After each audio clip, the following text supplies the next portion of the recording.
Ассаламу алейкум достар, құтпан күн барыңыздарга. Бүгін 14 август. Август айында бүчүр салуу ушул убакытта жүргүзүлөт. Бир ай бою сентябрга чейин ушул бүчүр салуу менен уланат көчөттөр. Бүгүн биз сиздер менен гиластын астынан чыгып кеткен паросл, астынан чыгып кеткен гилас, тамырдан чыккан гиластарга бүчүр салуу менен көрсөтүү болот. Көпчүлүк бактарда кээ бир подвойлордун айырмасы ушундай жапайы өсүндүлөрдү астынан тамырынан көп чыгарат. Ал көпчүлүк убакта проблема жаратат. Айдоого проблема жаратат. Же болбосо астынан өтүүгө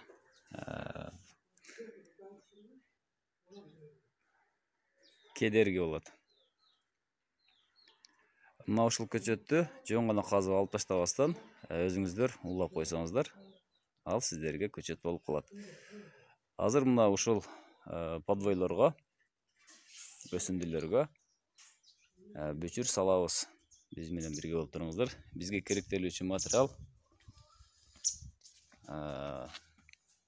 бычак, кадимки эле стройкада иштетилген бычак. Ошондой эле пленка пакетти айырып койдук.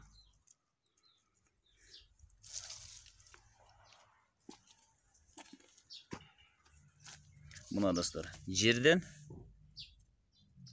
5-10 сантиметрге чейин. Муну жогоруга улай турган болсоңуз, анда бул штампка карай жогорулап кетет. Турциядан келген көчөттөр ушундай болуп атат, жогоруда ставкасы менен. Муну мүмкүн болушунча жерге жакын улаганы аракет кылыш керек. Мына жерден 5-10 сантиметр, ашып кетсе 10 сантиметр, болбосо 5 сантиметр уланат. Бул жерге көзчө алып салынат. Азыр көзчөнү салабыз. Т формада кесип алабыз. Биринчи кыйгачынан мына ушул жерден кесилет. Андан кийин жогору карай түз кесилет.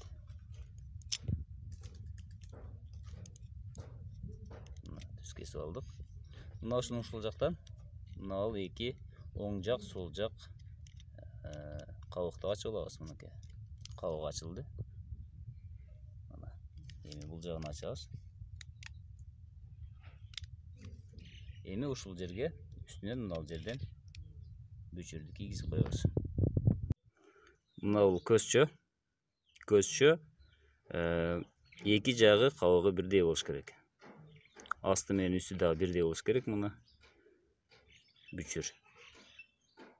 Мына ушул бүчүрдү үстүнөн ылдыйга карап сүрүп салып коебуз. Мынакей. Эгер чоң кесилип калган болсо, анда бул жерден кабыгын кесип койсо болот. Мынакей. Болду. Пленка менен ороп койсоңуздар болду. Мына көзчө. Качан кармаса, мына турган сабагы түшүп калат. 10-15 күндөн кийин бул уже курулап түшөт. Быйыл өспөйт бул, кийинки жылдан өсө баштайт. Кийинки жылы мына ушул жерден кыркылат бүчүрдүн үстүнөн. Эскерте турган нерсе, мына ушул бүчүрдү ичин кол менен кармабаш керек. Мына ушул гана сабагынан кармалып салынат. Болбосо инфекция жугушу мүмкүн. Астынан эки жолу чуруп байлап алдык. Эми үстүнөн байлайбыз бул жака.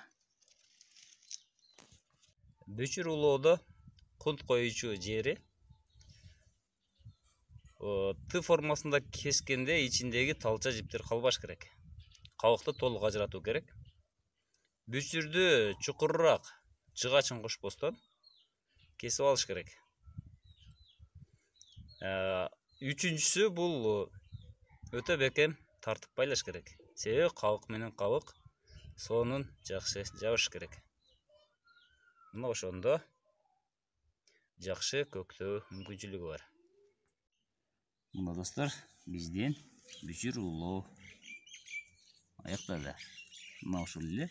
Эми кийинки жылдан бул ушул жерден үстүнөн кесилет. Быйылкы кыла турган ишибиз Муну жөн гана сугарып туруу. Тез-тез сугарып туруш керек. Эгерде сугарылбай кала турган болсо, анда жабышпай калышы мүмкүн. Материал свежий болуш керек. Бүчүр, жаңы бүчүр болуш керек. Мына достор, астынан чыккан көчөткө көзчө салдык. Сиздер менен коштошом. Тынч аман болуңуздар.